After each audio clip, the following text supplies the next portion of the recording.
Bom, pessoal, para a gente terminar esse assunto relacionado à higiene corporal do paciente, eu vou pedir para vocês acompanharem lá na página 46 do livro do volume 1, os tipos do banho, que é o último tema que a gente vai falar em relação à higiene corporal do paciente. Então, para a gente entender direitinho, existem alguns tipos de banho que são possíveis para algum ser humano, né? O primeiro deles é o banho de aspersão. Vocês estão vendo aqui na imagem, que é o banho de chuveiro, o famoso banho no chuveiro.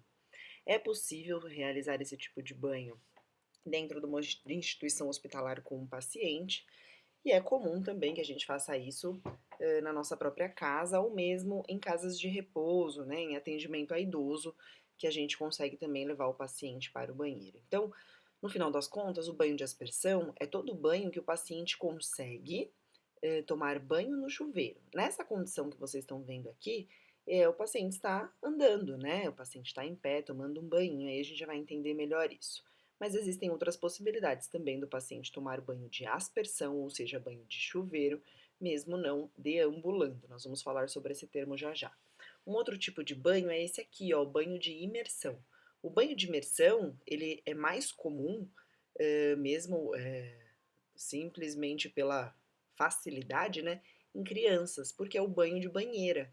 Então, para imergir, né, precisa de um recipiente em que a pessoa consiga entrar e aí ficar abaixo da água, né, ou seja, ficar coberta por água. Por isso de imersão. Então, aqui nesta condição, mais comum para pacientes pediátricos, né, de pediatria para baixo, então neonatologia ou pediatria. O banho de ablução é banho em pequenas regiões do corpo. Reparem que aqui no desenho o boneco está lavando o braço. Poderia lavar só a perna. Então, são condições que fazem com que o paciente tenha que fazer a higienização só de uma parte do corpo. Então, é mais comum em que situações? O paciente é um paciente cirúrgico, que vai realizar um procedimento de cirurgia, e aí há necessidade de realizar a higienização só do braço. Então, a gente vai dar um banho nele de ablução, ou seja, a gente vai higienizar só o braço do paciente, só uma pequena parte do corpo do paciente. E por último, o banho no leito, que é um banho completo também, mas como o nome diz, ele é realizado no leito, ou seja, o paciente não sai da cama para realizar esse tipo de banho. A gente faz o banho do paciente nele na condição em que ele esteja acamado, ou seja, ele está na cama.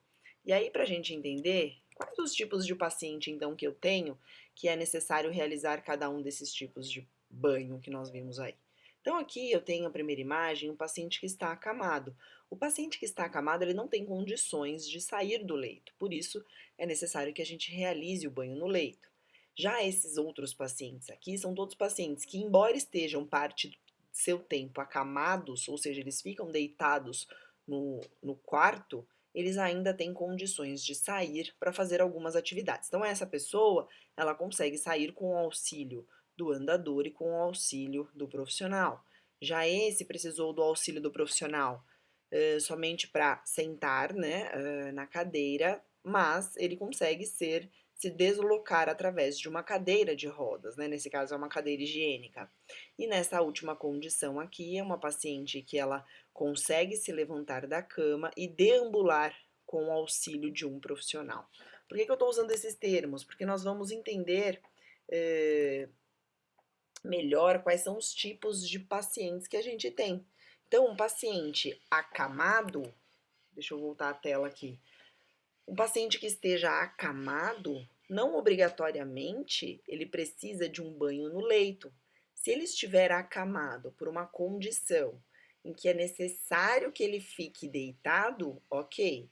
Agora, se ele está acamado em sua maior parte do tempo, mas ainda assim ele consegue sentar em uma cadeira higiênica, por exemplo, que é este caso aqui, e ele sentado eu consigo deslocá-lo até o banheiro, não é obrigatório que esse paciente tome banho no leito.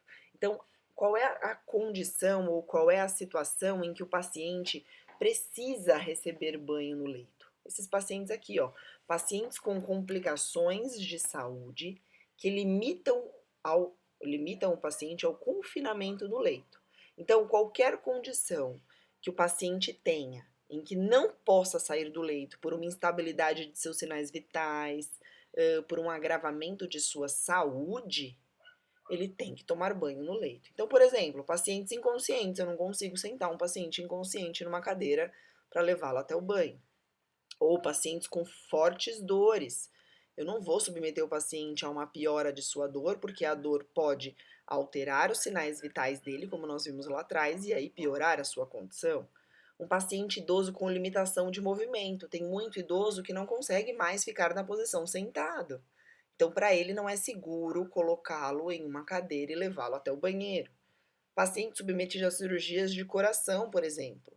Há um risco tão grande de instabilidade dos seus sinais vitais que é necessário que o banho seja feito no leito. Ou qualquer outra condição grave que altere os sinais vitais do paciente a ponto de eu piorar a condição de saúde dele. Então, nestes casos, é necessário que o paciente realize banho no leito, certo? Bom, como que deve ser então realizada a higiene corporal?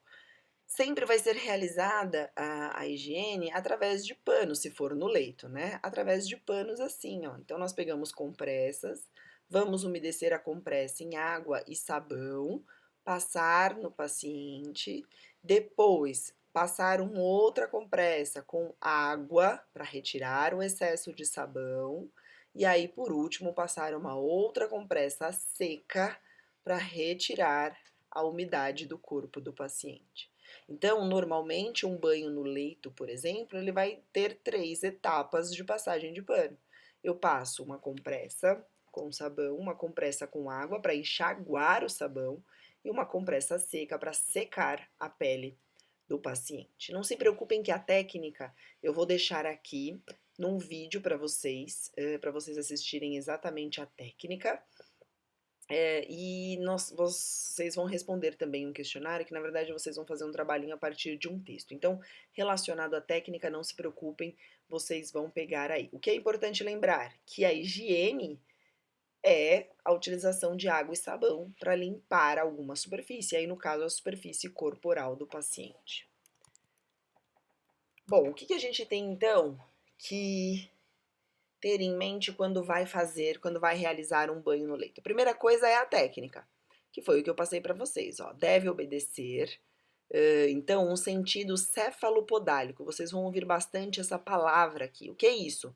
Eu não vou começar higienizando os pés para depois higienizar a cabeça. Não, eu vou higienizar o corpo em partes, deixando sempre as partes íntimas e região anal para final. E sempre no sentido céfalo-podálico. Então, sempre eu inicio pela face, escovação de dentes, e aí depois couro cabeludo e cabelo. Aí depois eu faço a higienização corporal e por último eu faço a higiene íntima. Então, a técnica a seguir esta sequência é um cuidado de enfermagem. Tenho que me preocupar com o risco de hipotermia, e aí a gente já sabe do que se trata esse termo. Hipotermia é evitar que o paciente permaneça exposto a baixas temperaturas. Por isso, todo o processo deve ser feito no máximo em 20 minutos, pois o frio pode ser prejudicial ao quadro clínico do paciente. E sempre lembrar aqui nessa condição que, se eu estou lavando os braços, ou seja, membros superiores, eu preciso deixar os membros inferiores cobertos. Se eu estou higienizando as costas, a região frontal do paciente tem que estar coberta. Então, o paciente nunca vai ficar 100% do tempo exposto. Por quê? Porque isso é risco para perda de calor. Risco de infecções, olha lá, deve-se usar materiais de uso individual, preferencialmente produtos descartáveis. Nunca reutilizar a água da bacia que esteja com sujidade de substância orgânica para lavar outra parte do corpo. Então, se de repente eu voltei a compressa na bacia e estava com fezes, aquela água tem que ser descartada antes de continuar a higiene. Então, não é porque é daquele paciente aquela sujidade que eu vou continuar utilizando. Eu posso levar micro-organismos de uma região do corpo do paciente para outra região e aí fazer com que ele desenvolva uma infecção desnecessária. Tenho que me preocupar com os dispositivos, ó. O profissional precisa atentar-se a catéteres, drenos, sondas, cânulas de intubação inseridas no paciente, principalmente se for um banho em UTI, para não mover ou retirar na hora da higienização. Então, todos os dispositivos têm que ser preservados. Vou pedir para vocês terem calma, por quê? eu não vou conseguir provavelmente passar essa técnica completa na prática, né, em laboratório, mas o primeiro banho que vocês vão dar lá no estágio de vocês será acompanhado pelo professor e ele certamente vai ensiná-los como fazer a proteção destes dispositivos.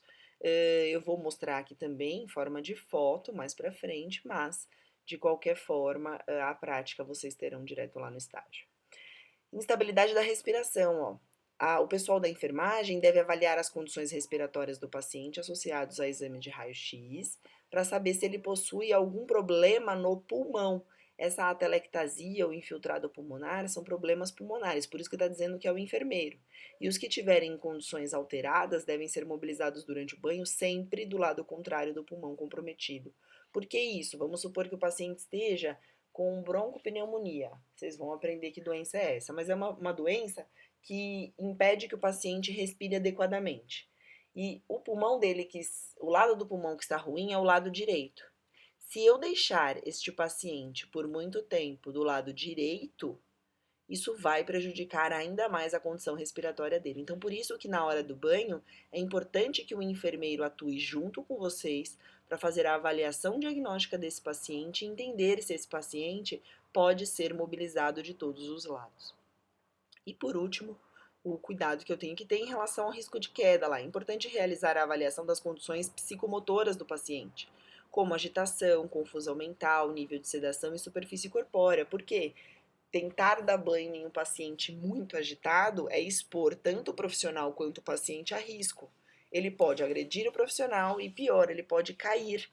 Se ele cai, ele arruma um problema maior do que aquele que ele veio tratar. Então, ó, o paciente necessita estar calmo e a equipe assistencial preparada para não realizar movimentos bruscos e garantir a movimentação do paciente com segurança.